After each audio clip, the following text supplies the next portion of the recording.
have such sights to show you.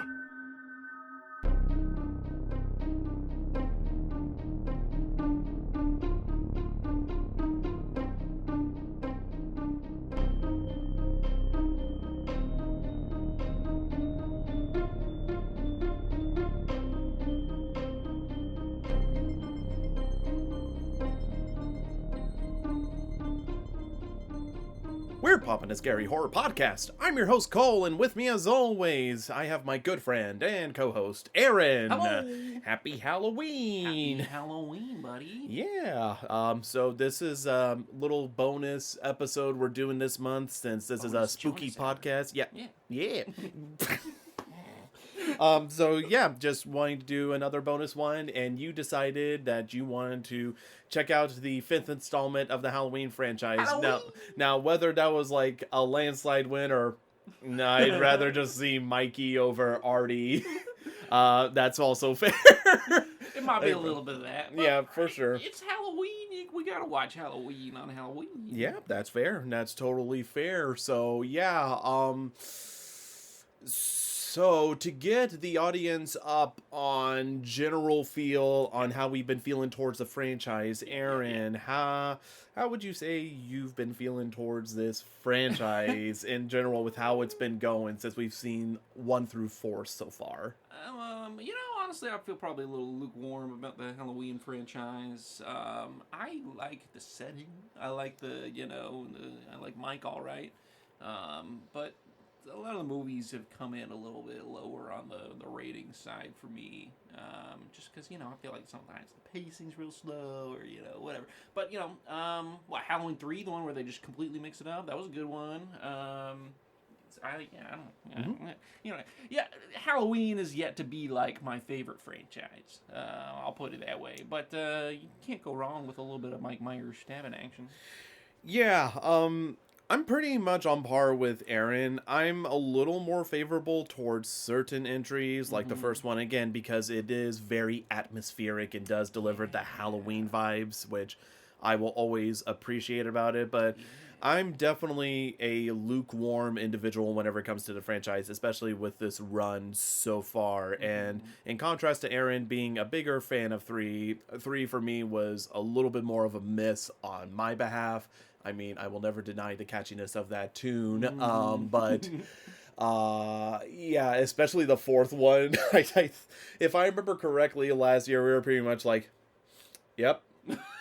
So entering number 5, we're getting towards the end of the original run of Halloween, and so I'm not gonna lie, going into this film, I'm pretty much like, I hope there's like at least one good kill. Yeah. that the bar has been set very low for good old Mikey to try to jump over. I don't know. It's funny because I feel like on the one hand it's like, yeah, Halloween, and then on the other hand it's like, Halloween.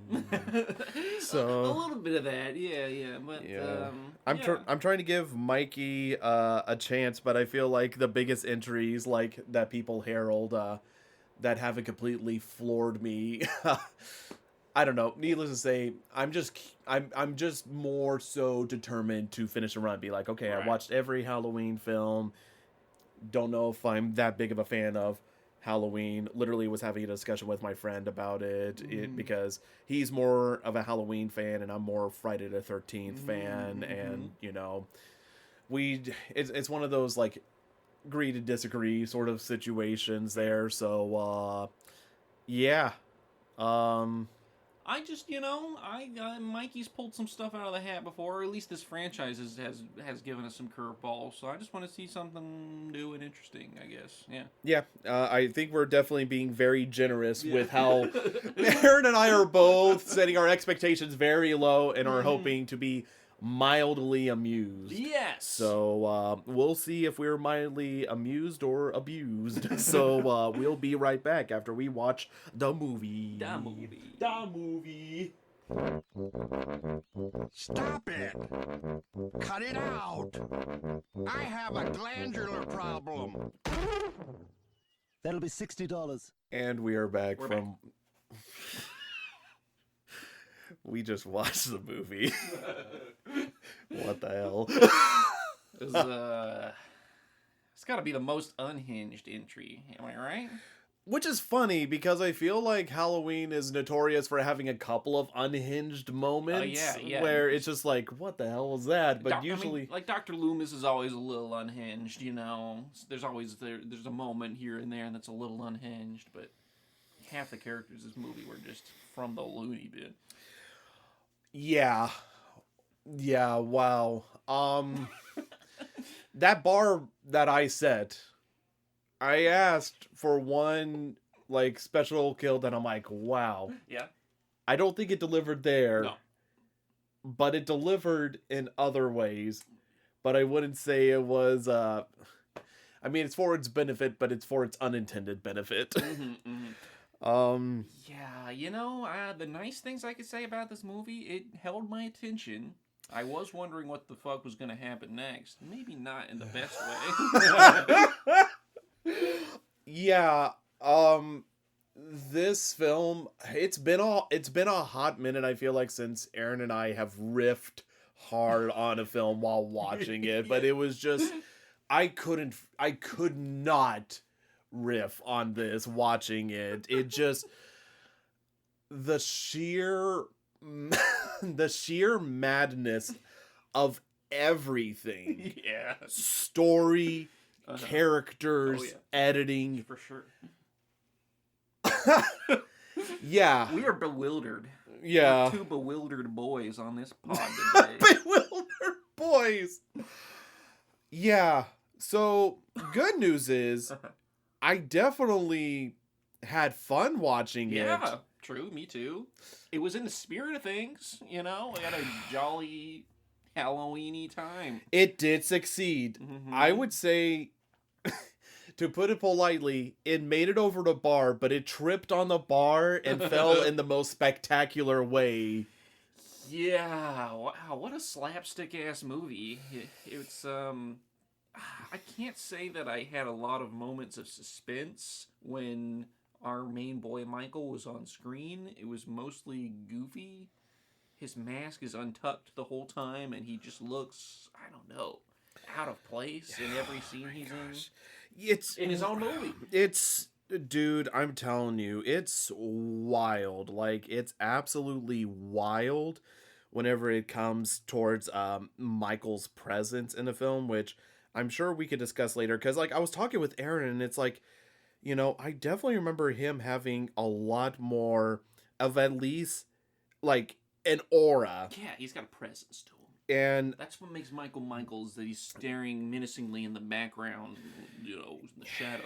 And I think, like, and we'll get to stuff, but there's I think we need to dissect what makes Michael so goddamn goofy. Yeah, and why this was the Funko Pop Michael.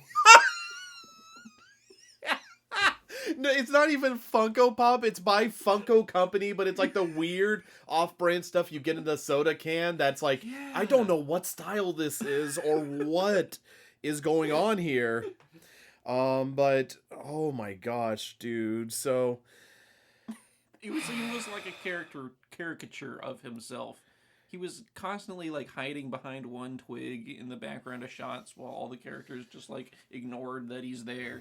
Man, it's like, I think we're gonna have a lot of stuff to talk about, but it's dude, we're already just like, where do we even begin with this?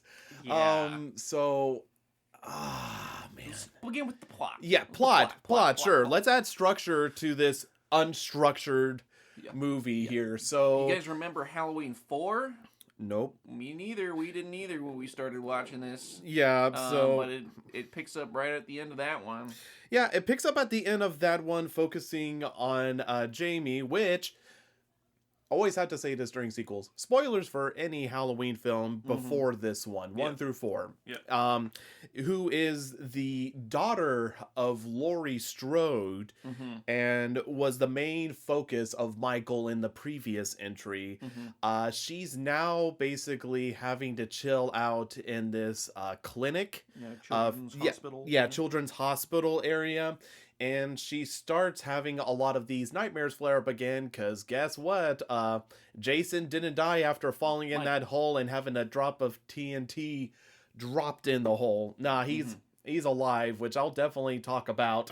Yeah. That scene. That scene was pretty good. And basically from that point on, Michael's on the hunt again for Jamie, except this time there's new characters introduced. Yep.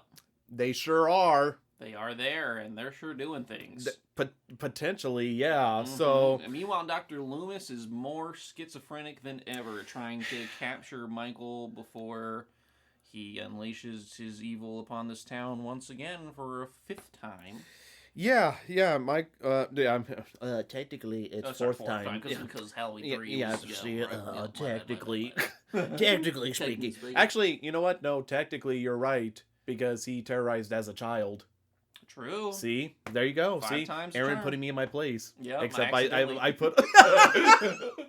Anyways, so plot wise, like for the plot that it is, what else do you expect? Yeah, it's Halloween. Yeah, I was really hoping they would actually just not, because I didn't remember 4 at all. I was hoping there would be another original movie, but they just continued on with it, which makes sense, but it was, pretty whatever as a plot. Yeah, and that's the thing about Halloween as a plot is, the first one's fairly shrouded in mystery, baby Michael kills his sister, and then he's going after Laurie for some reason. And then in 2, it's discovered, Laurie's the sister of Michael Myers, so that's why he's on the hunt. Yeah. And then the 4th one, it's like, Laurie had a niece, so Uncle Mikey is coming after her again. Yeah.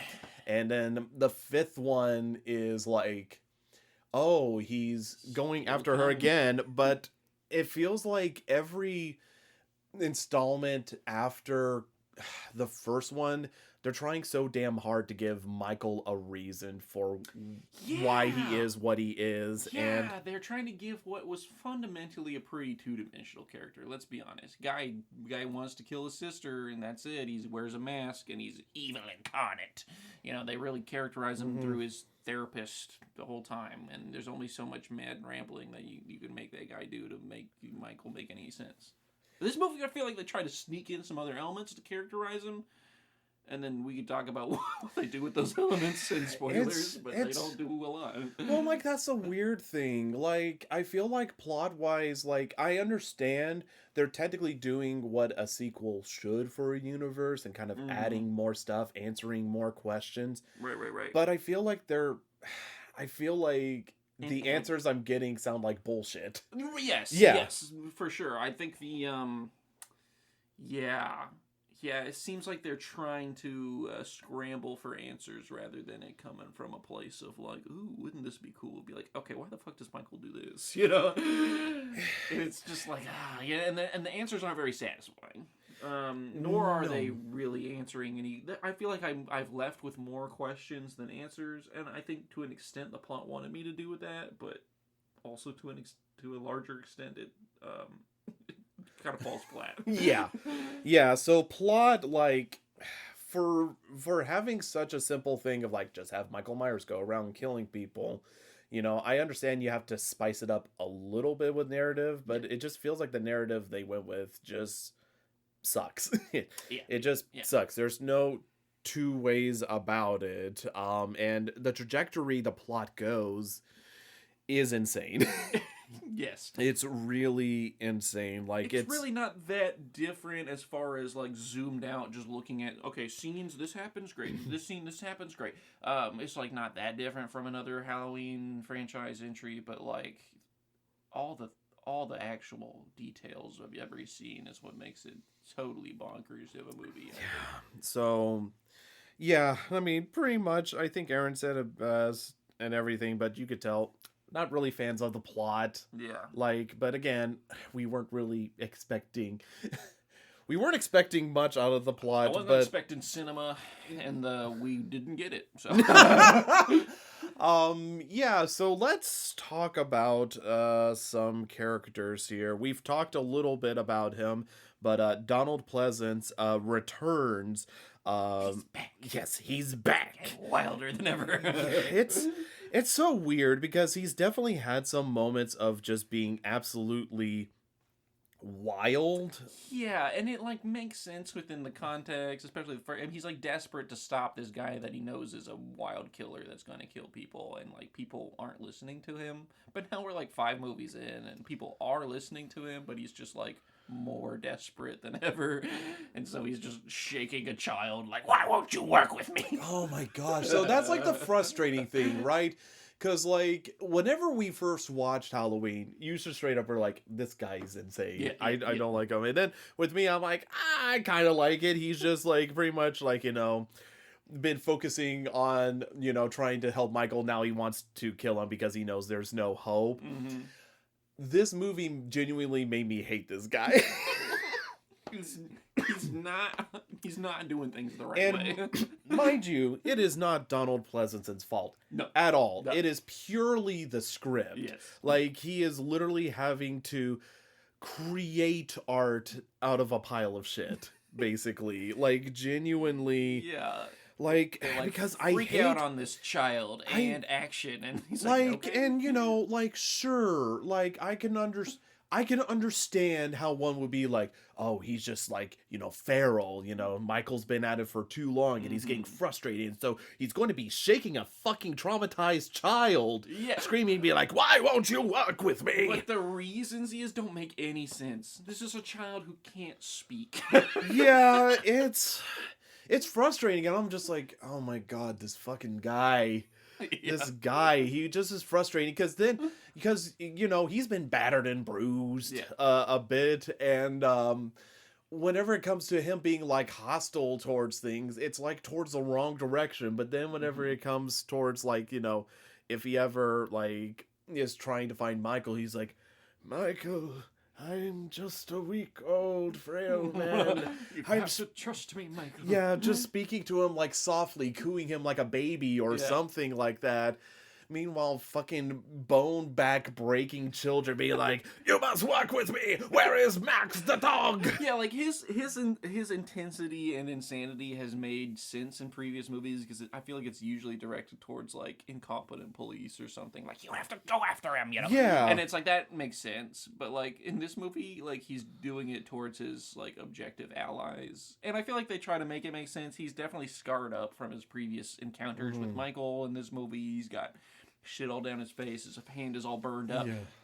So like there's like visual elements of him being unhinged too, but like it's I don't know, he's supposed to be like the driving main solutions guy in the movies, and the fact that he's just completely unhinged and there's like no voice of reason in this movie at all, besides maybe a child that can't speak, so not even literally a voice of reason. no voice of reason. Man, yeah, it sucks that one of the elements I've enjoyed about the Halloween franchise is just not that great. And mind you, it's not like absolutely abysmal because again, I know Donald Pleasance is doing his damnedest with it, and I do not blame him at all. I clearly blame the direction and the script for the overall shitty job that was done for Dr. Loomis in this film. And speaking of children who aren't able to speak, we have Jamie, played by Danielle Harris again, and I'm gonna be honest, I felt like she was probably the most competent actor in the film. Yes. Which is sad. Yes. And she had like probably the most challenging acting role too, which was, as a child actor having to play a child that can't talk but express all the necessary emotions of all the stuff that they make her character go through. She knocks it out of the park. Meanwhile, you got people that are like dancing around like grown-ass adults that can't act. Oh my goodness.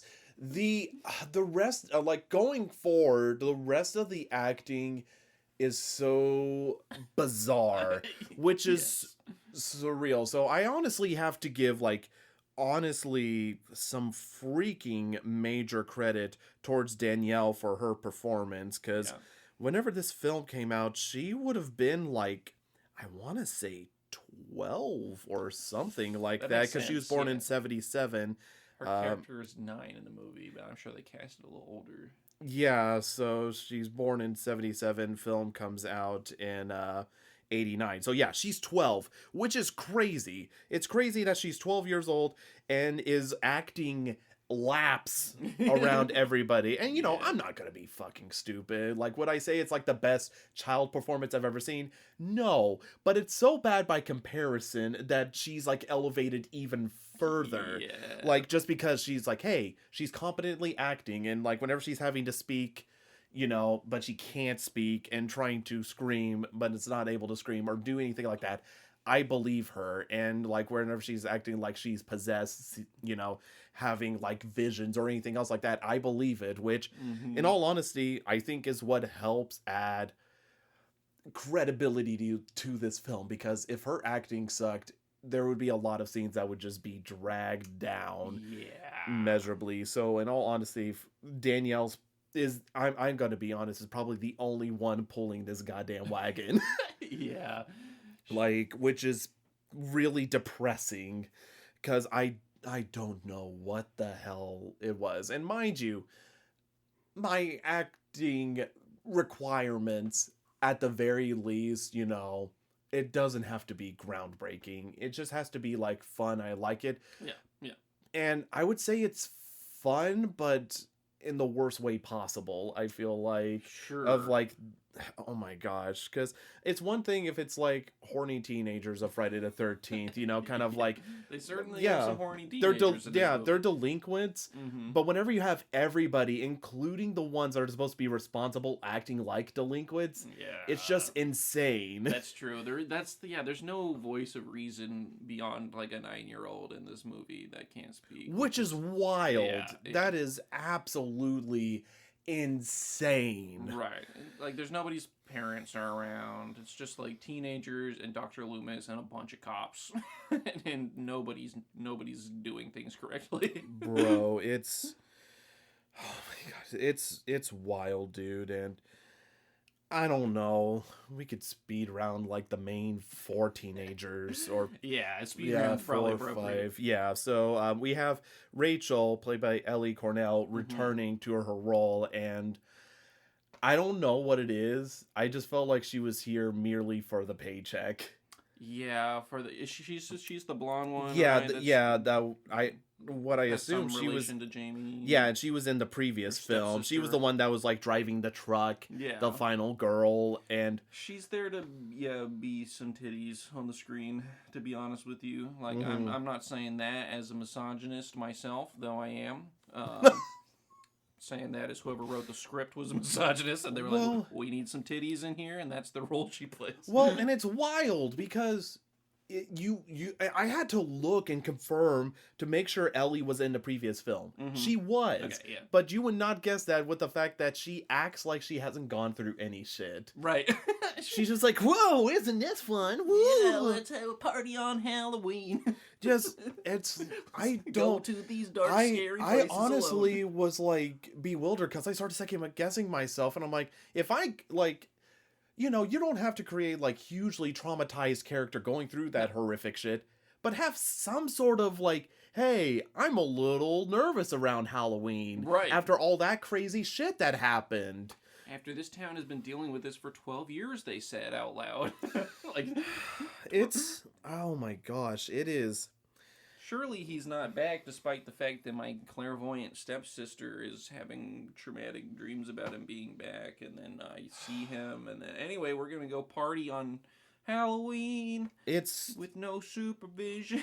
so, and mind you, I wouldn't say like anything like her acting was like egregious, like No. oh god, it just did not fit within the Right. ideal narrative, They tried and so to, it felt I feel like they tried to recreate the Halloween 1 vibes of like carefree teenagers, and then they're all getting stabbed, but like the characters have in-universe reasons to not be carefree at all. Like, but Yeah. there's regardless.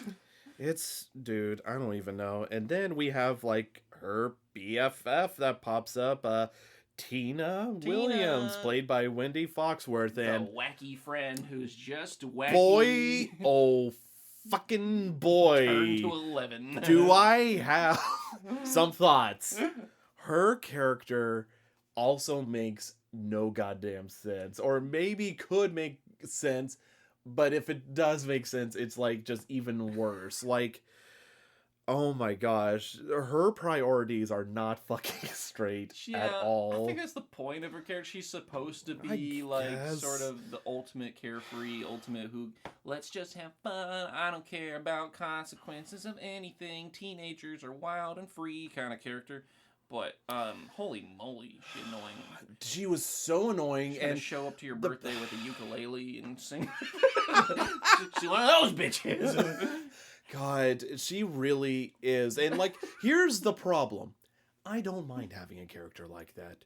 But don't fucking chicken out on it. Yeah. And then suddenly backpedal is like, no, she has redeeming qualities. She's, like, noble. She's a fighter. She's gonna... Like, they do, like, little specs, but then they're like, oh, no, she's carefree. La, la, la. Yeah, like, she just got nothing going on between her ears. I did not... I didn't hate her, but it was definitely like, especially since you spend a lot of time with her as well. I think my problem with her is just that she is another prominent character that is in the scope of these people that are all in immediate danger of being murdered, and she's extremely reckless, like every single one of them are. It's just like everyone has the same flaw of just like being totally reckless to set themselves up to be murdered by a murderer guy. When it's not like every other horror movie where they're like, we don't know we're gonna get murdered in this spooky mansion or whatever. Yeah. It's like, hey, the murder guy, it's murder time at murder o'clock. Let's go to the murder location to party by ourselves. Like, it's just so, it's like, what are you guys doing? Yeah, it's something else, I tell ya. And something else is her boyfriend, Mikey, played by Jonathan Chapin. They really can't find names for characters. They're like, oh, Mikey, that's a good name. We could do two Michaels. Two Mikeys. We already named one Jamie after Jamie Lee Curtis, so let's make two Michaels now. Oh my god, yeah, and his character is just an asshole. Which, I'll give him credit, they just double down on him being an asshole who's obsessed with his car. He is a complete dickweed. Yeah. From the 50s. Uh-huh. I don't know why he's got the greaser shit going on. Like, they're just like, he's got to be a cool guy. It's like stereotypical cool leather jacket, slick back hair, cigarette drooping. Touch the car, right? Yeah. We gotta steal some beer tonight, okay?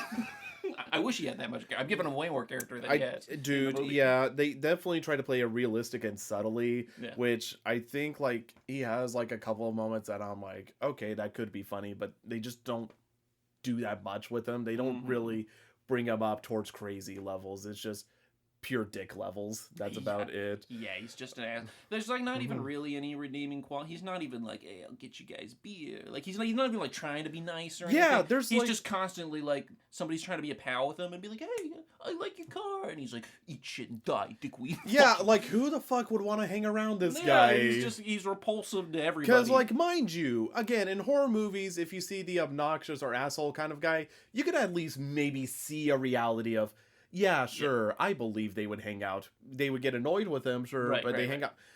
I do not buy this. I don't know who likes this guy besides her boyfriend or her girlfriend. Yeah, the annoying chick, Tina. Who they at least give in-universe reasons. She's like, I just love barbaric men. Yeah, like all right, there we go. Sure.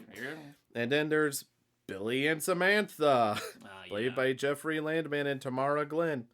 They are teenagers. Yeah. I honestly can't define anything about them besides being horny and like playing tricks. I don't even know who these two are. I thought Billy was the kid. Shit.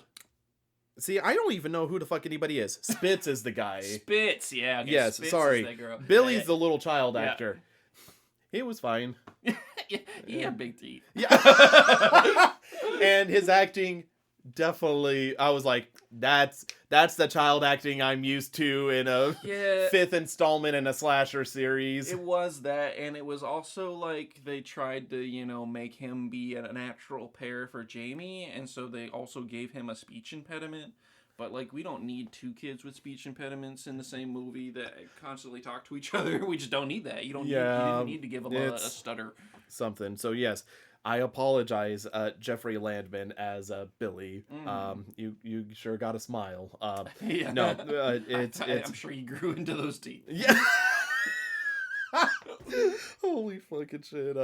Samantha and Spit, they're just horny, dumb teenagers. Yep. That's about it. Yeah. Yeah.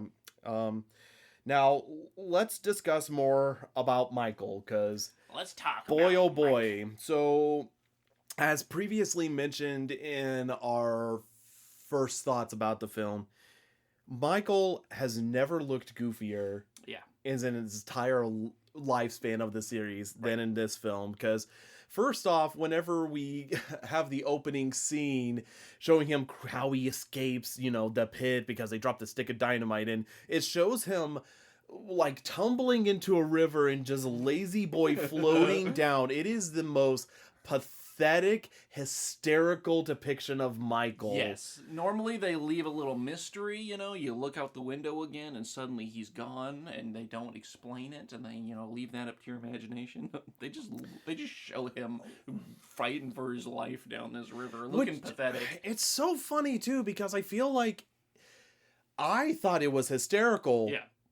But realistically, that should have not happened. No. Because the amount of fear I had towards him significantly decreased. There was not a moment, literally, seriously, there's not a moment that he was on screen after that initial showing of him that I was scared of him. Like, that's how you set up the guy. Like, I know we have 3 other movies to see Michael. But like, man, imagine this was your first Halloween movie. Like, you'd be like, "This is we're supposed to be scared of this guy." Yeah, and mind you, you can have a killer just be absolutely klutzy Looney Tunes character and everything else, and still be terrifying, as mentioned with like Freddy or Ghostface. They'll do something like, "Oh man, that's really silly." Yeah, but those characters are set up to be scary first, and then you show their vulnerabilities over time. Like, not just right off the bat, be like, "This guy's a fucking But loser." I think the fact that Michael has always been like an unstoppable force, and this time he seemed completely stopped, just like blankly crawling and even floating just down the river I was dying of laughter. And then just him grabbing onto a fish net and landing in a fisherman's hut, and he tries to kill him but then passes down to the fisherman's like, "I'll take care of you." Right. Oh my god. Nurse you back to yeah, health. like, it's wild. I'm like, what is this movie? Which again, it gave me a good freaking laugh, which I could definitely appreciate, but oh man. They also choose to follow up that initial vulnerable introduction with like another moment of vulnerability that completely, like, literally and figuratively demasks him, where they show him without his mask on when he's being recovered, and he just looks like a fucking dude. Like, yeah, which, I mean, I'm to the film's defense.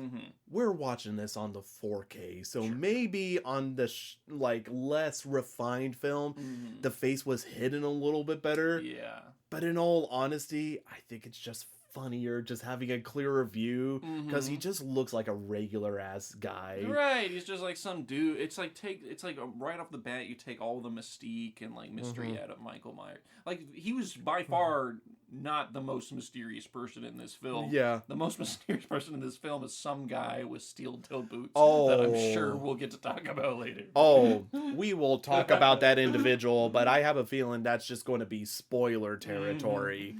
But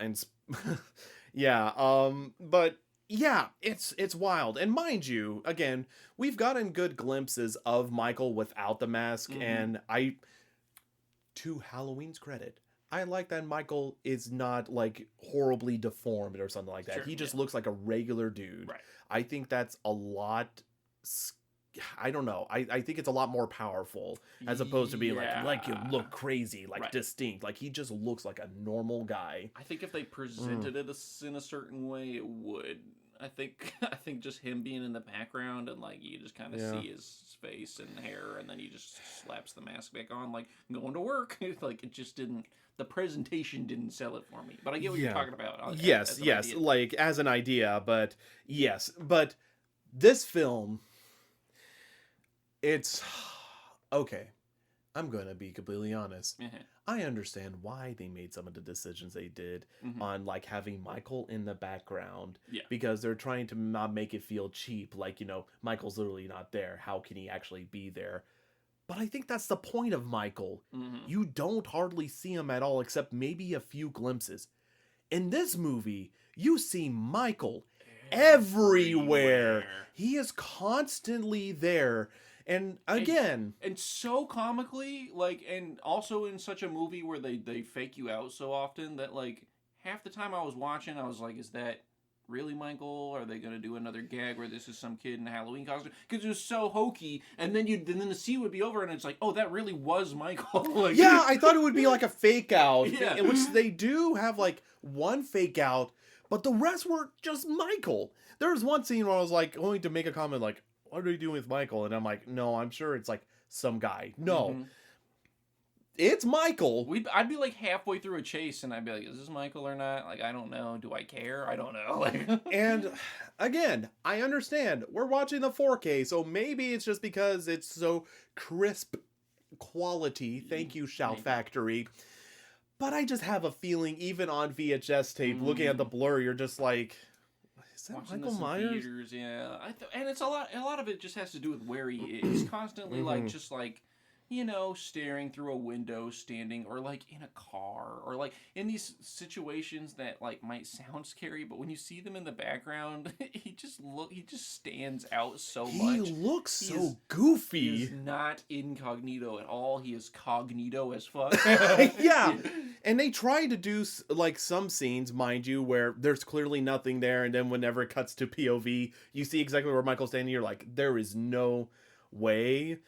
But at the same point, just having him just stand there in the background, and because the neck of the mask is so long, I think that's one of the things that bothers me. Like in previous entries, I feel like he tucked it into his little jumpsuit or whatever. When this one is just like hanging out, and it looks unnatural. Yeah, because like this is like him from like the first one there, classic AF, it makes it look like he got too big of a mask or something. Like, yes. just flopping out. And I gotta be honest, I felt like Mikey had been skipping the gym a couple of days, because I felt like he was definitely lacking a lot of that upper body strength. Yeah. He was skipping arm day. And he just is not threatening. He just walks up, and even whenever he kills somebody, usually just is funny because he just looks like a normal guy. Yeah, he's goofing and gaffing. Yeah, he's got like the ghost face vibes without any of the charm, Yes. He's just like goofy, and you're like, okay. Yeah, because like at least with, it's just, I just don't like it. I don't like it, and my thank you, Ren and Stimpy horse.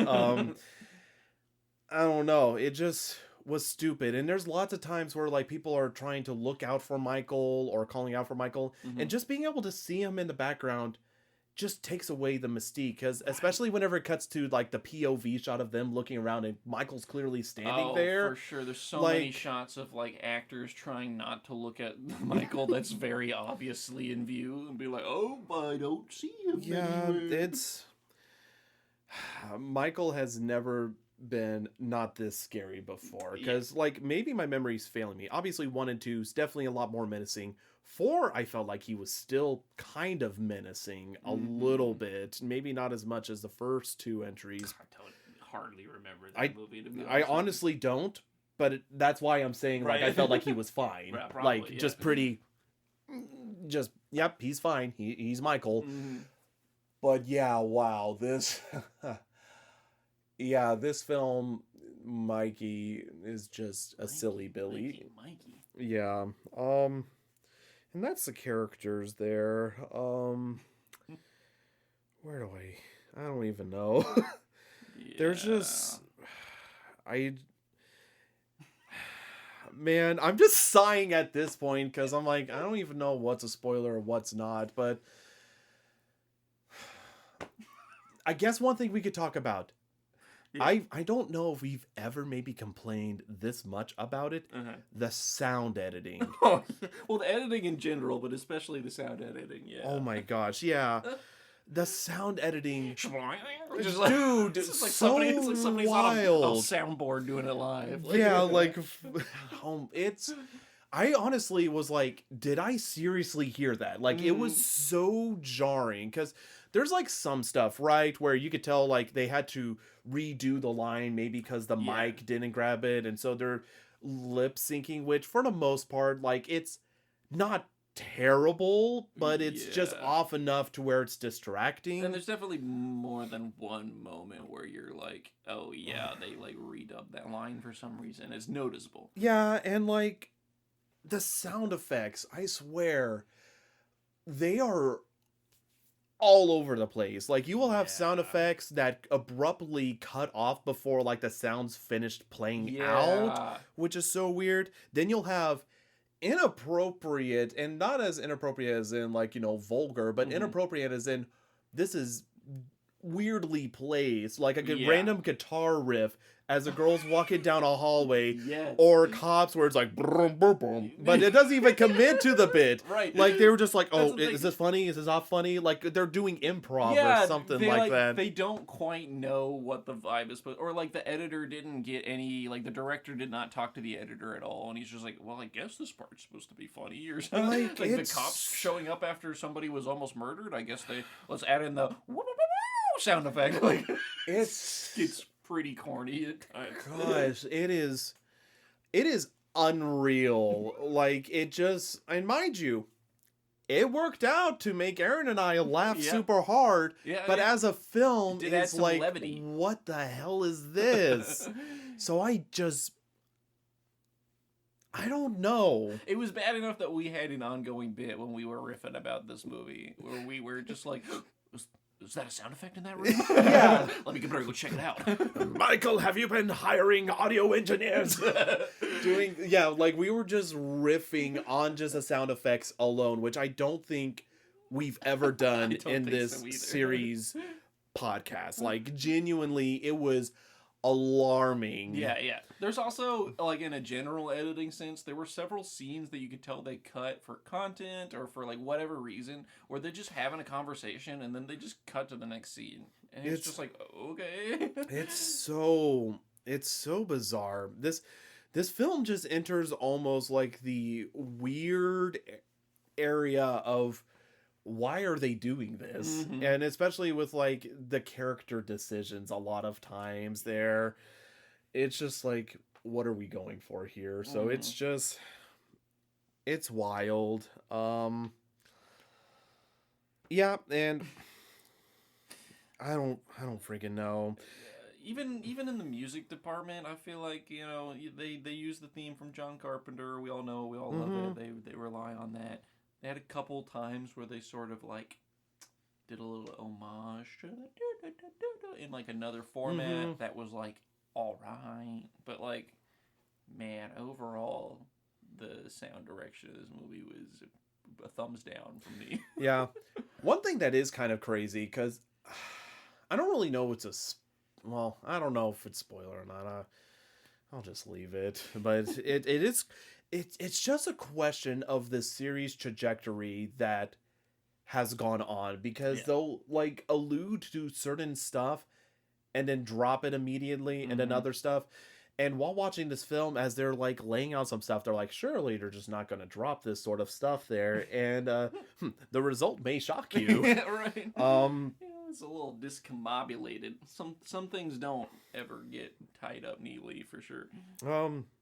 One thing I liked about this film, kittens. There are kittens involved. Yeah, that is a plus. There's a dog too. So really, if you're an animal lover, you'll love this movie. I guess You'll probably love some of it. You'll love the part where they play with some kittens. Yeah. I really think that I do, and there was like a couple shots where they just like chose to show cute dogs and stuff. I honestly thought the editor was probably just like, how do I save this movie? Yeah, cute animals. Go. We gotta cut all this stupid, boring dialogue to make sure I put in the 5-minute sex scene.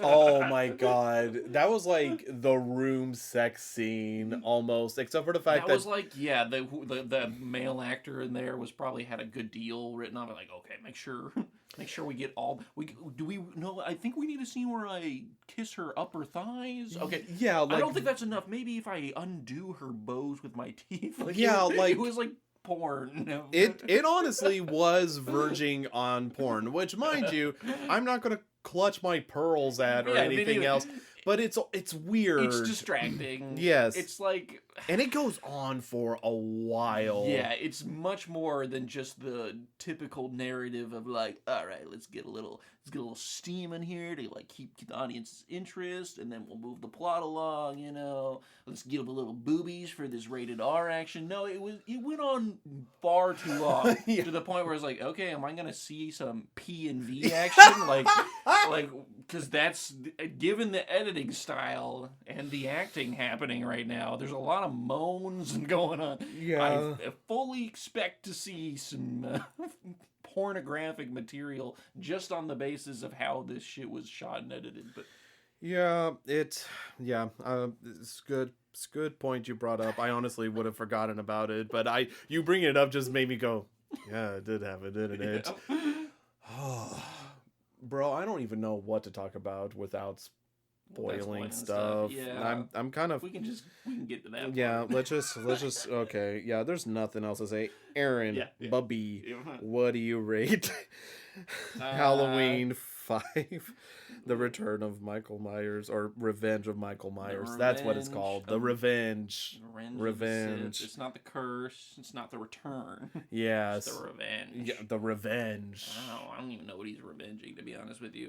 That he failed to kill Jamie the first time, I guess. I don't know. I'm gonna give it 1, 2, 3 out of 10. Yeah, man, it was fucking goofy. It was entertaining. I give it prompts for that.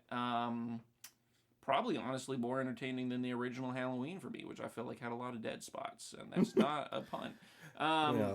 This one at least kept the action going, but was the action worth consuming? Well, if you're in for a goofy, not serious time, or a movie you can have on in the background for your Halloween party or whatever, I mean, like, sure, yeah.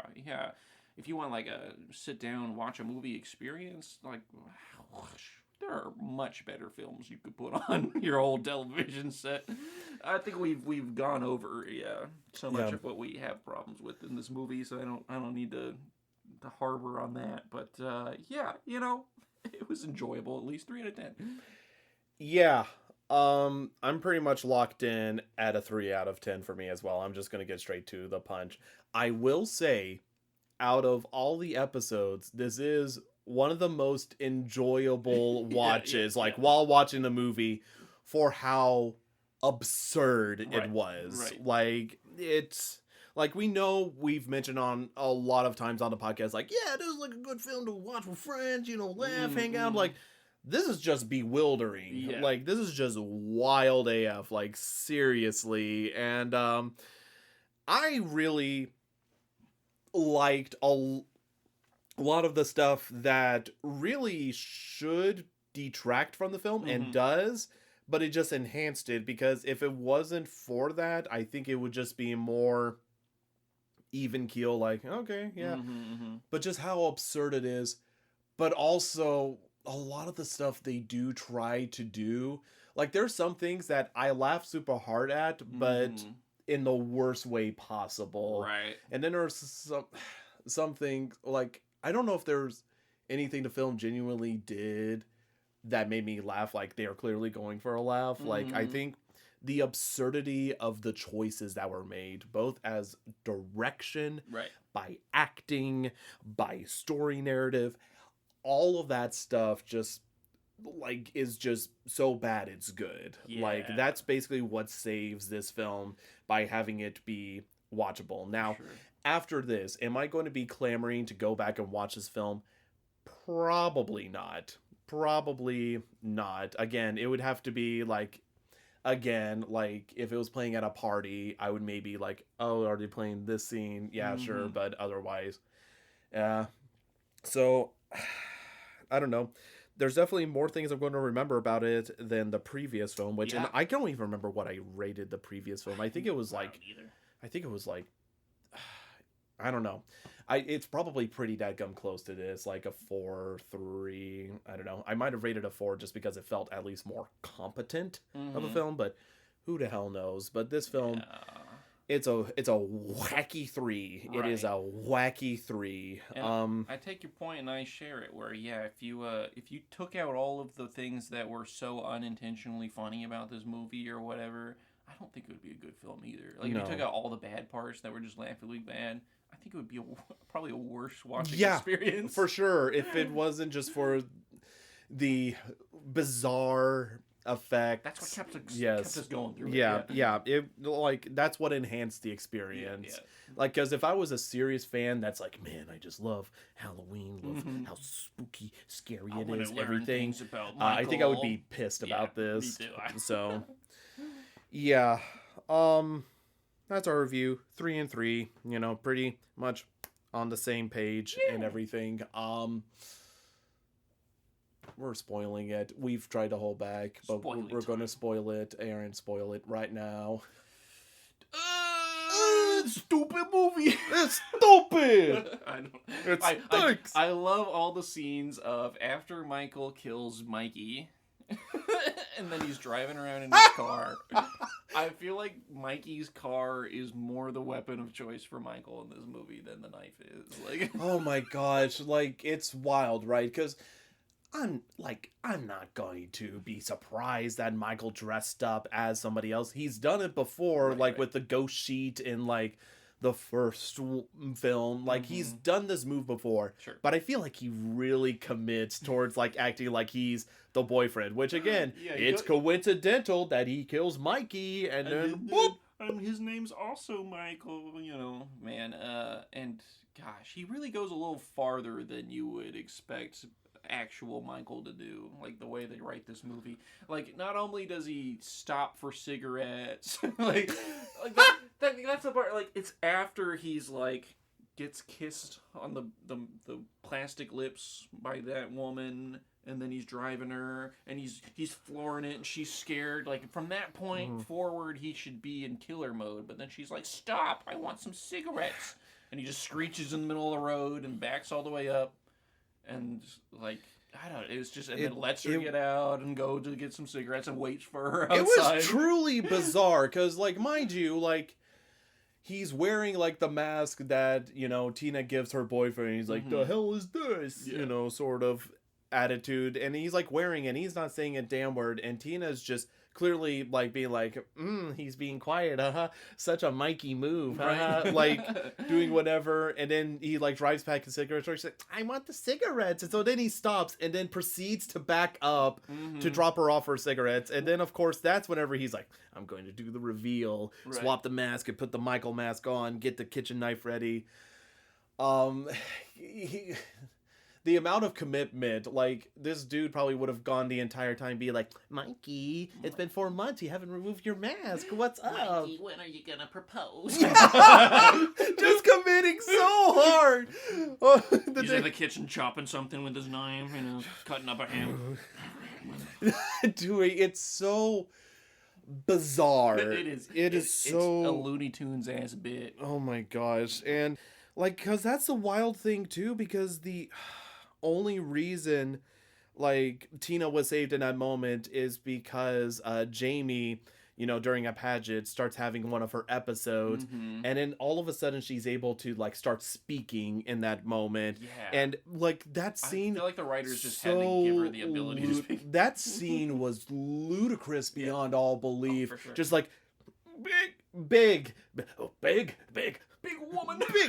Big woman. Write that down. Big woman. Where do they have big women? And it's just like... I love they're just slowly zooming on the... Cookies. Slowly like, zooming on the gas station graphic of, like, big cookies, and it's this blonde woman holding 2 cookies up to her chest, And that's what she's clairvoyanting on, is, like, the big, big titties. We gotta go get you the big titties. Bury your face in them. Do whatever you can. Michael's gonna motorboat them. God damn it! We can't let him motorboat those titties. And I love that the police force only knows how to act like with their entire department. Like, all right, all 52 units, God, drive through the gas station now.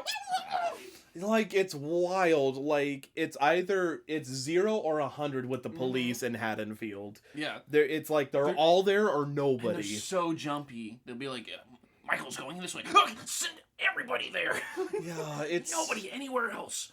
Oh my gosh, it's wild. And like they all pull in like they pull up like they're showing up to an 80s action film towards the end of the film. Right. Whenever finally reinforcements come to help the heroes. Like it's like Right. you know, and Tina, get in the fucking car. yeah, and But like my boyfriend Michael Myers is waiting for me. he promised we get married someday. Oh, Mr. J. God, it's yeah, his commitment to stuff is wild. And I do love that at the beginning, whenever that fisherman, you know, it clearly was about to be choked by Michael, Right. is like nursing him back to health. And then gets And killed by yeah, him. Michael kills him. Like, Well, I didn't see this one coming. you know, but again, like, I guess they're not trying to paint Michael as a merciful individual. He's just like, nope, I'm just gonna kill, basically. Nor, and I know this guy lives in a shack down by the river, but surely he would have heard somewhere in the course of 12 years about Michael Myers. That or his parrot. Yeah, that was right. the other wacky thing, having a parrot. Like having a little pet Companion. parrot to talk to. Yeah, and that's one thing I want to talk about, because at the end of 4, they tease about Jamie sort of becoming the next Michael Myers because she attacked her stepmom, and you know Dr. Loomis is going, no, Right, and no. at the end of that movie, she goes and like tries to touch the knife that he's holding in his hand or whatever. Yeah, which they show that flashback, but they Right. don't they show brief glimpses after she attacked her mother on top of the stairs. What did they do in this film? They just drop it. Yeah. They mention it, but like she never has it one of those impulses again. Instead, it's Yeah. just replaced by this sort of like psychic link with Michael, where she can see through his eyes whenever he's experiencing the rage or whatever. It's weird, right? And you know, I've seen people like try to pick up a cliffhanger point and everything else like that. So I'm not gonna dock too many points off that. Like it's whatever, you know, and like just having her be sort of like have a psychic connection with Michael, I'm like, that's fine. And you know, her having all these episodes, you know, definitely makes sense, especially because she is clearly very traumatized, not only from her previous experience with Michael, but now she shares that mental connection with Michael. Right. So I think that's perfectly fine and suitable. It is a it just- little like it does feel like this movie is kind of spitting in the face for what the writers were trying to do last movie. A little to me, A little bit. because it seemed yeah. like, dude, they show Michael, and they even show the end of the last film in this movie. He gets riddled with bullets from like, you know, pump gauge shotgun, like literally a dozen cops unloading into him.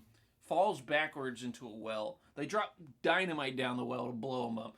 Still he survived, and they tease this like, okay, now the little girl's gonna be the killer or whatever. And they could have totally made this movie where she's like a little demon child running around killing things, but they were probably like, that sounds hard. Yeah. Which bring in back all Michael. honesty, it's probably best if we got what we got. Right. I would be afraid of what they would I do. don't think they do a good job with No. it. No. But Yeah. it would be a funny little like goblin ass movie where there's just a little kid Just hear killing like people.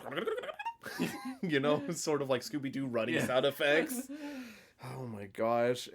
So yeah, and again, of course, whenever they have the previous characters coming up to check in on her, you know, they got to bring back the legacy characters only for them to kill off. So Rachel, her like, you know, stepsister, is just hanging out at the house, and you know, they have the scare about Max, which I just realized now, because spoiler alert, they killed the dog. Yeah. But I don't think we ever see the dog be killed. No, you don't see him get killed. You do see his body. Yes, at the end, Yeah. which is funny because they've shown Michael killing a dog before in the first one. But I guess, again, there's like true animal lover, like, yeah, he kills animals. We ain't going to show it because would love us. There's definitely folks out there that will not watch a movie if they show an animal being killed. on Yes, screen. no, for sure. And I don't blame them for that, mind you. But it is just funny because, like, they set up this thing like, Max is in trouble. Quick, Right. we have to call Rachel. And they send all the police there, and they're like, run out in your towel Yeah. to the neighbor's house. Run outside to the neighbors. Oh, I ain't got any clothes on. Even better. You gotta run scantily. Scantily, goddammit. Run boobily down the stairs. That's what it says in the script. Breast God. boobily down the stairs. Yeah, because, like, Max is missing, and then, of course, after the cops show up, mind you, like, I cannot do this scene justice where they're like, brum, boom, boom, brum, Well, boom, we didn't boom. find nothing. And then it just stops randomly, and they're just talking. It's like, oh, is this your dog here? And it's just like, Max chasing down animals. And it would make sense to me if they were just like, hey, listen, we believe you, but we didn't find nothing. But they're just like, couldn't be Michael, even though the door was kicked in and your dog's missing. And the weird clairvoyant sister said he was there.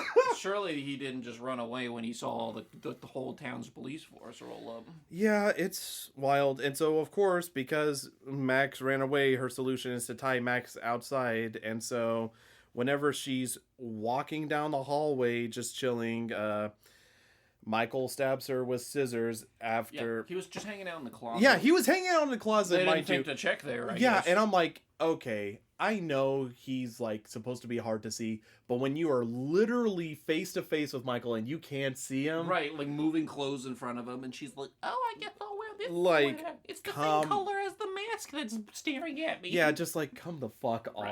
on. Like, bro, like... There's, like, some things like, oh, he's right behind you, whoa, but Yeah. you could at least understand maybe why they don't see it. This, I'm genuinely like, how did I not see him? Yeah. He acts like he's being a smooth criminal. Nobody can see him. There's quite a few scenes like that. Yeah. So many scenes. So many scenes. And Rachel's death just kind of felt like, okay. Yeah, I was like, all right, well, And then there's one character now. Tina becomes the main character. So Yeah. we go from someone objectively bland to objectively bland. Objectively, Yeah. I was gonna say annoying. She's not that annoying, but she's very... Well, and here's the Energetic. one of the things that absolutely pissed me off. And mind you, I can understand it being like a character decision, believe it, not believing like every main character has to be like pure noble or anything else like that, is the fact that after, like, the police take her in to take her back to Jamie, and Jamie's now finally able to speak. Like, it's a huge moment of just like, Tina is just like, oh, Jamie, to like hugging and everything after her life's been threatened. And because of the party they planned later, Tina is fucking dead set on going to this party no matter what. Right. And Jamie, who was scared out of her life, is like, please don't go. She's like, oh, you'll understand whenever you're older. Right. And I'm like, She oh, have a special connection like- with people. And she's talking about her piece of shit boyfriend that she doesn't even know is dead. yeah, like, it's wild. And just- like, yeah. mind you, you can have like a shitty character, but I don't even feel like they were trying to make her shitty. No, because Yeah. they already established how much she cares about Jamie and how much she believes her. And constantly she was telling her shitty boyfriend, can't we go visit Jamie now? Mhm. And he's like, no, I fucking want to kill kids. I hate children and I only like my car and my big penis. Or whatever his character is. But so she's like already, and she runs up, and she's so happy to hear that like her first words since being able to speak again is her name, and then she's like, well, no, I don't care that you're telling me that I'm going to get murdered at this party, and also that you're scared that you're going to get murdered. I think it's best if I go play with some kittens in a barn. Yeah, it's just so bewildering to me because, again, you can have shitty characters, but I don't even feel like the film was trying to characterize her as being shitty. She's Like, just they were remarkably stupid, just Yeah. like incredibly so like a danger to herself and others. How dumb she is, because she's also like walks into the house where that other girl got murdered, and it's just like, well, I guess she went to her parents for the weekend and didn't say anything. Yeah. On Halloween Eve, whenever her sister is worried about people dying, and also, it's just like, can you not connect any dots? Oh, it's Can so... you not rub a couple brain cells together and figure out what maybe could be happening at least? Yeah, it's wild, dude. It is so wild, and I love that nobody can, like, the amount of authority that's in the film has no power. Right. They have no power at all. None. And mind you, they don't characterize the cops as being like stupid. They try to make them more like, yeah, chummy. They're like one of the guys sort of cops. But like seriously, like, you know, they just see like, you know, which way do we go?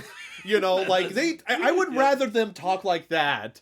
They are very incompetent. Like, incredibly so. And it's not even like the, like, you know, oh, we're just serious, you know, we don't believe a bunch of baloney Michael Myers, we're just doing that. It's not even that incompetency. It's like literally like it is highly concerning how much disregard they have for anything and how horrible they are at their job. They sometimes try to draw in the like bureaucratic red tape bullshit where they're like, there's nothing we could do. Hey, we looked around. What can we do? You want us to tail her? Fine. Okay, I guess we could do that. You know, they're like, we can't restrain this woman who's gonna die tonight because, you know, it's her own free will. And like those sorts of points, it's like, sure, but then half the time they're also like, whenever they're setting up that sting at the end to like capture Michael Myers at his house, and they have literally 50 not hidden cops just like guns pointed at the house, and then all it takes is for Jamie to be like, oh, he's gonna go kill Billy, and they're like, all right, we gotta send every single person here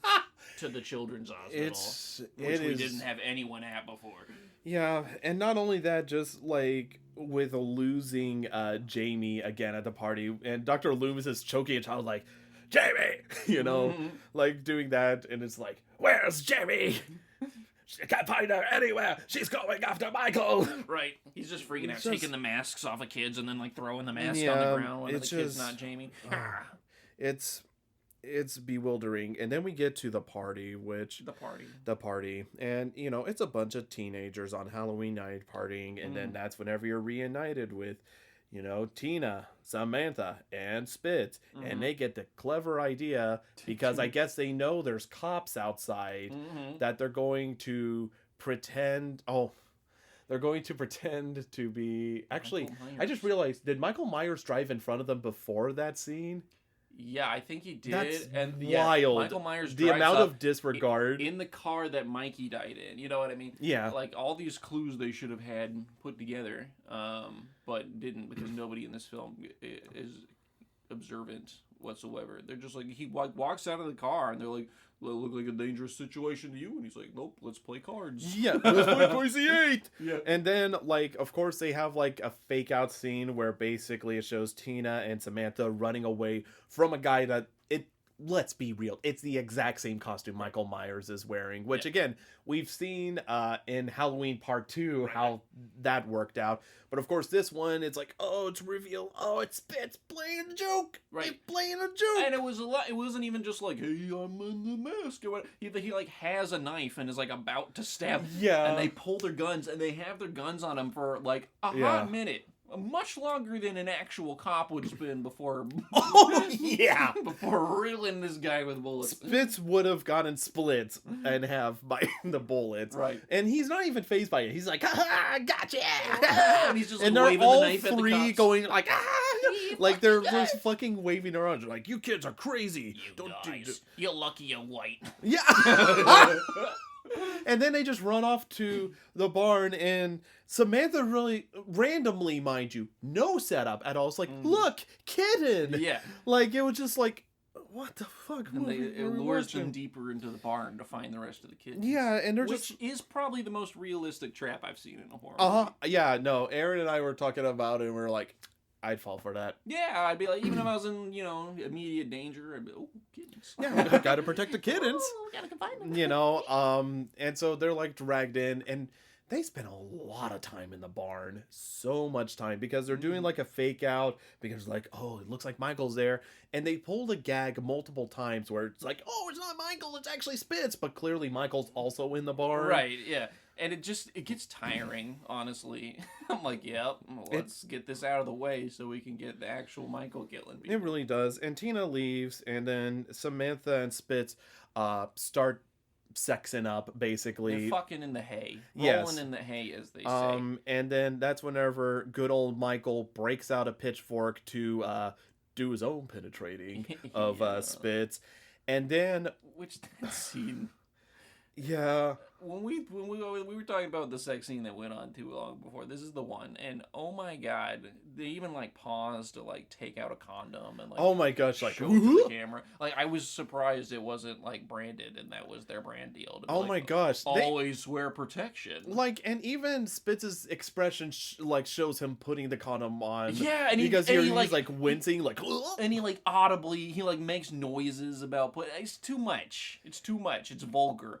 And I am clutching my pearls about it. It's one of those things like, sure, you could throw porn in here, but why?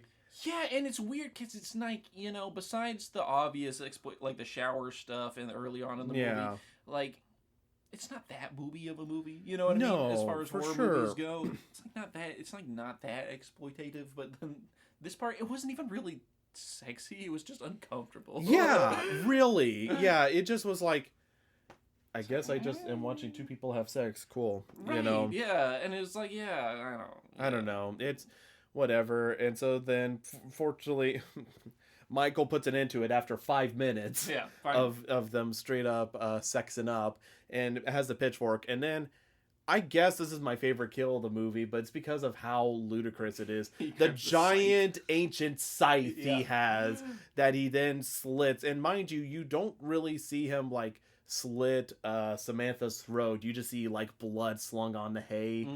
And there's only like a hint of like seeing their bodies whenever Tina goes back, and she's like, why is this kitten all bloody? And then the bodies fall down, and then that's whenever she freaks out, which mind you, she goes in the barn after everybody unanimously leaves. They all leave at the same time. Because they're like, we're going to go skinny dipping. And then everyone at the party is like, who else sign me up? Yeah, they move in herds. Right. They move in herds, clearly. And she passes by the cops, which we just saw, actually, Michael walk out with the pitchfork. And they're like, hey, put that down. You're going to hurt somebody with that. Oh my god. They are so incompetent, which I understand. In their vehicle. Because, like, they saw the guy dress up as Michael. So it was like, I can understand it. But, again...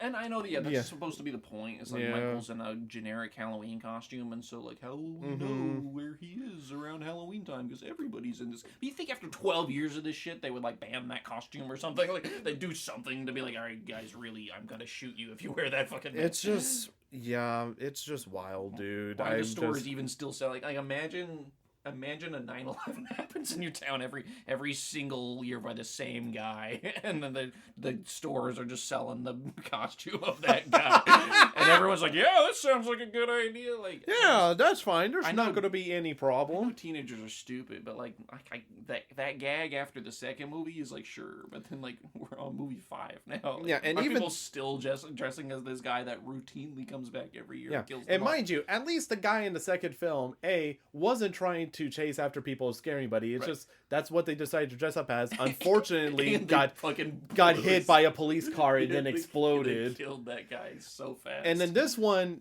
literally, like, he's clearly doing it to try to get a rise out of people. Right. Like, and it's to do it in front of cops is like, man, how stupid can you? But nothing bad happens. No, nothing bad happens, and then we have Michael in his weapon of choice, a vehicle chasing down Tina, driving through the forest, trying to run over her. And mind you, that's whenever Jamie and Billy pull up because they're like, we gotta save Tina. Yeah, they've been running to the party this whole time. Oh my gosh, running the entire time. Just so they can say, Tina, and she can look at the killer as he's about to get run over. And just to distract, I seriously thought Billy was going to straight up get plowed over by that vehicle. Yeah, whenever Billy gave Jamie his good luck charm bracelet, I thought that was like in a competent movie with screenwriting. I thought that was like, here's how I'm gonna protect you, and then there's gonna be some scene where he protects her later.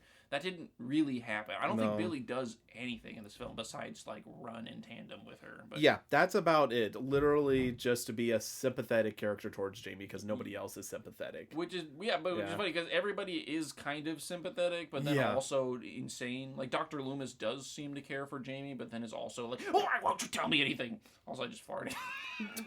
You just farted just because you got upset? My Dr. Loomis impression forced to fart. My ass is blasting! I'm so sorry. You're fine. Oh my god. Yeah, no, Anyways, Billy is just yeah. like there to be like, I'll be your friend, but he does fucking nothing. I don't know. There's no reason for that character to exist. No, there's not. And so then, like, it shifts over after Billy's kind of hit to the side to where Jamie's like, no, chase me. And so then she's getting chased down.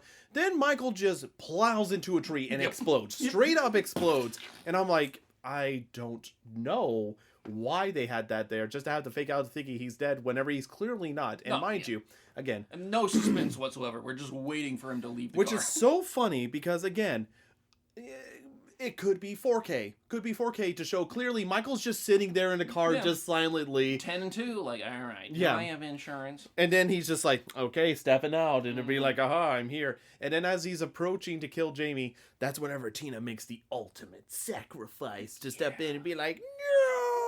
Grabs his hand with the knife, and then she gets stabbed in the shoulder. It felt so fucking fake and just weak ass. Like, it just... I mean, I bought it for her character and everything. She does seem to care about Jamie a lot, but it's just like, okay. Yeah, it's very much There's okay. no, like, emotional reaction. You're like, okay. Yeah, it's stupid as hell. And so then it's like whenever they're talking, that's whenever they concoct the plan of, we're going to bring Jamie to the Myers house and then have a billion cops set up, hidden, ready to destroy Jason, good lord. See, I think I literally did what you did previously for podcast, calling him Jason. I miss you, Jason. Michael. Try to get Michael back home. It's her birthday today. Cake and ice cream is on its way. And of course, like, that's whenever Jamie has visions of Billy, and it's just like, Billy's in trouble, and it's like, quick, we need to send a squadron down. So all the hidden police are literally pouring out. There is like 20 cop cars, like, just SWAT teams, like, I mean, there's a shitload, and they're all doing pulling out of that. driveways and everywhere.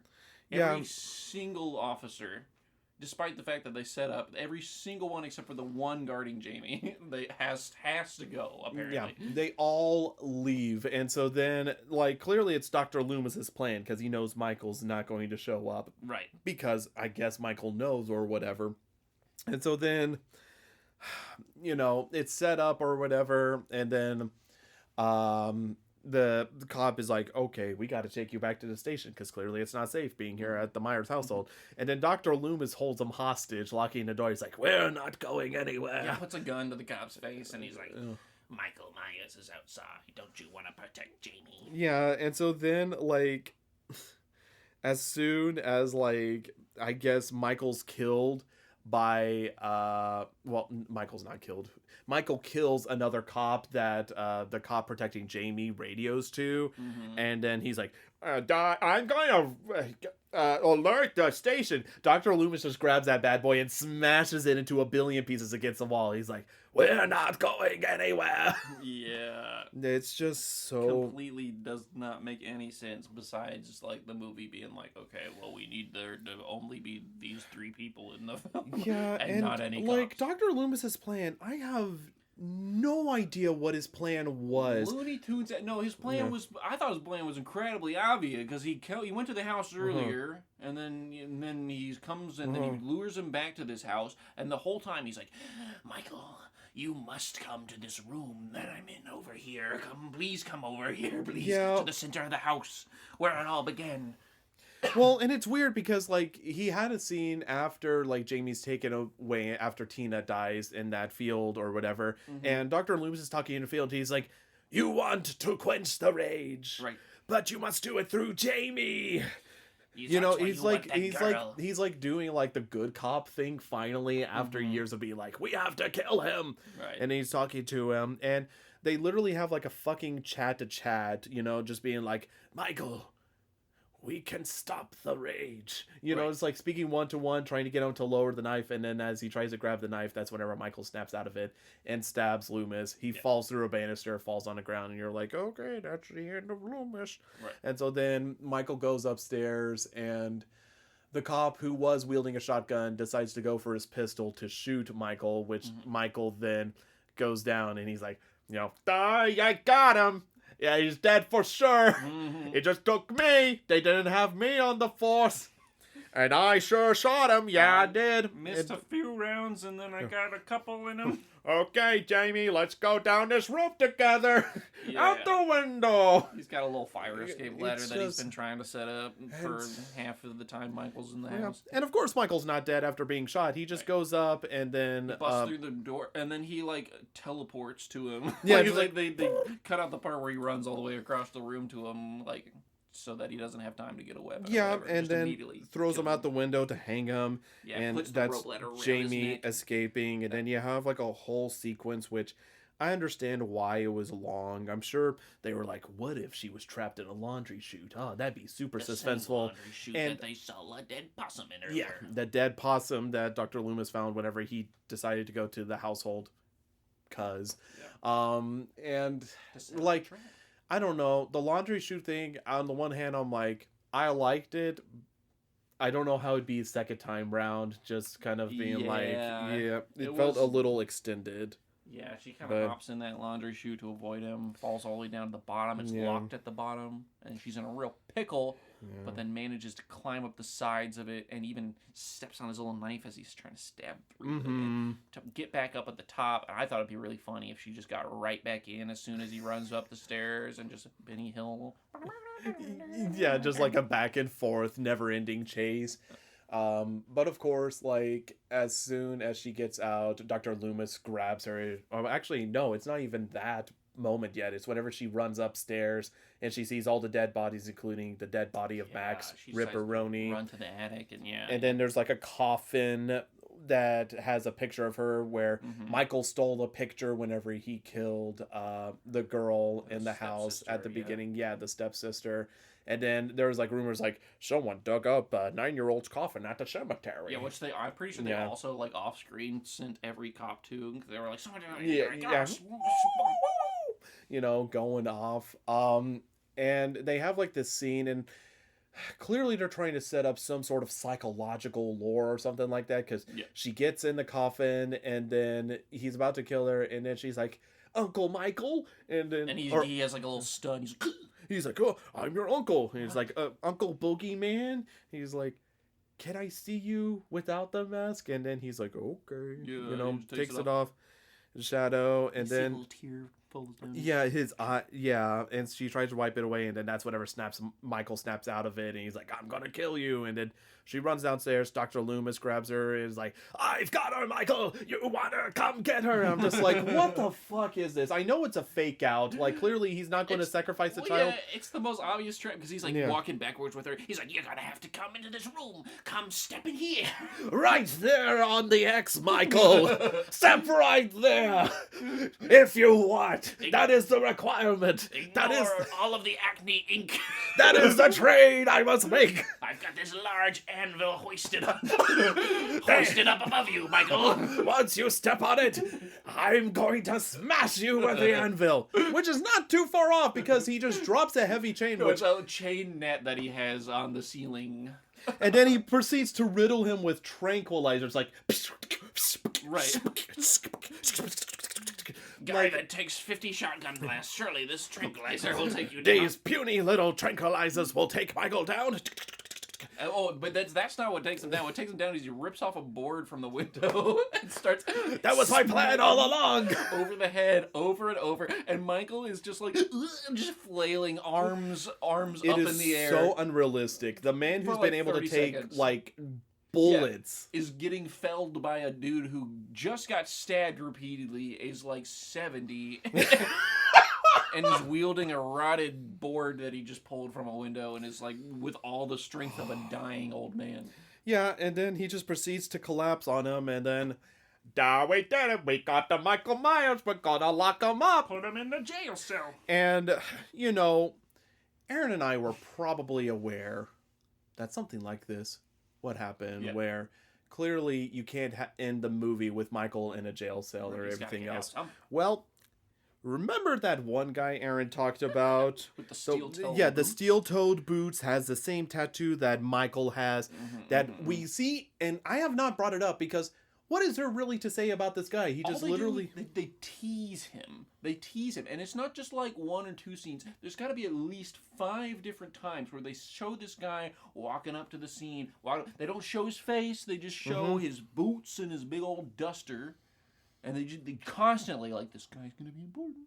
This guy's going to be important. And then the movie's like basically over. And then, of course, that's when you see his boots again.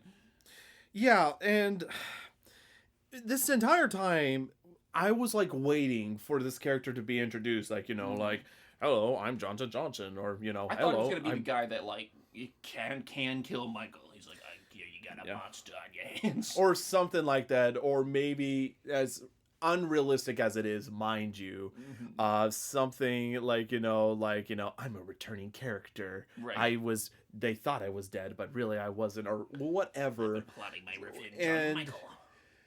ultimately, this individual breaks Michael out by going to the police station, is able to kill every single cop in there. every single cop with a gun and explosives. And a knife, I think, because there's one guy who was dead with a knife on his body. Oh my gosh. So I think he's like probably Michael's brother or some shit. I don't know. Yeah, and you know Spiritually why? Michael. And you know why Aaron says probably? Because they don't say shit. They don't do anything. Like, I thought there would be some explanation, some hint, some inkling. But this film has the audacity to not explain anything about this character, which I'm guessing is going to be in the sequel. But it only feels cheap because I'm like, there was no hint about this guy of who he is, what he wants. It's just like, oh, he shows up, which I told Aaron as it gets to the end of the film, because I was definitely kind of sweating a little bit because we hadn't gotten any explanation from this guy. Yeah. None whatsoever. And I'm like, watch as the film ends and they don't explain who this guy is still. Right. And they don't. They don't. And I felt like you don't have to give like a long-winded, like, yes, I am this person, what this means, and everything else, and following up. You don't have to do that if you don't wanna. Yeah. But leaving it as nothing is the biggest, like, fuck you. It's absolutely. I was worried that they were gonna completely forget about him and he was just gonna be like eating McDonald's while the end credits roll or something.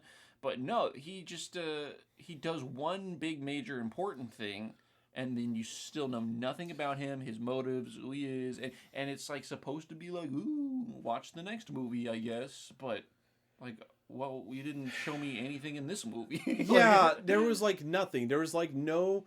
It wasn't a good tease. No, it was not. And mind you, I think it would have been better if maybe like this guy who's trying to break Michael Myers out does like one small thing, one small believable thing, and Michael's the one that's able to break out because of it. Or if he just like throws the keys in the cell or something, and then that would give more character to this guy. But this we don't. I just wanted one line. You don't even have to show his full face. Just show like his Batman ass chin or whatever, just below his hat, and he could just be like, "Hey, brother," or something. I don't know. Just one line that would give you something to hold on like to. that, or even because I'm spitballing here. Yeah. Leave the symbol of like their tattoo or something, because they have that P symbol looking thing on their wrist, because it's clearly shown on both Van Helsing, as you affectionately named this guy, and Michael. Like maybe leave a symbol or something. You're like, oh, what is this? Instead of just having it be, oh, they escaped, and it's just like, what the hell? Because I don't know. Like, I would love to ad-lib some lines for this dude to give you an idea of what it could be, but I don't know what the fuck he wants with Michael. I don't know anything. I don't know anything besides they both have the same tattoos and he can blow up a jail cell from the inside, according to where the blast was, I guess. Yeah, it's and kill every single officer in there. Sure. Yeah, they must be some sort of killer brothers. I don't know, but I don't know. Michael and Michael. Yeah. God. Eminem. I mean, maybe he also doesn't talk at all, so he couldn't deliver one line that would give us some context. But I would love him to just like, we got work to do or something. Credits roll. Something like that. But they don't. They just leave it as is, which just makes it feel a little insulting, I guess. It's not even really a tease, because it's just like, it's like a setup more than a tease. It's like, okay, we're setting up Michael to be able to be in the next movie, but like he was so ridiculous in this one that do we even want that? Like, yeah, it fell flat. Yeah. It fell flat, and I busted out laughing as soon, because they have like Jamie exploring like the absolutely destroyed police station, Yeah. freaking out and then whenever she sees Michael's cells busted wide open, she cries and it cuts to black and it's like, and I'm just like, I just died laughing because I'm like, no way did they Right. just pull that on us. It's goofy. Yeah, it goofy. Anything else you want to add about this film? No. Yeah. The most definitive no. Yeah, me neither. Let's just go ahead and just tease the next movie here. So this next movie is going to take us back 100 years. Wow. And it is a tale that has been told multiple times in novel form and in silent movie form, which is what we're watching, but has also received future iterations, including film remakes, as well as a musical adaptation by Andrew Lloyd Webber. Yeah. Yeah, it's Phantom of the Opera. Okay. Yep, yeah. Yeah, I was like, yeah. cats? Yeah. That is horrifying for sure. Definitely Andrew Lloyd Webber's scariest work. But no, we're going to be checking out the original silent film Phantom of the Opera. Neat. Yeah. So thank you all so much for listening to this episode. We'll see y'all again next time when we're Poppin the Scary with the Phantom of the Opera.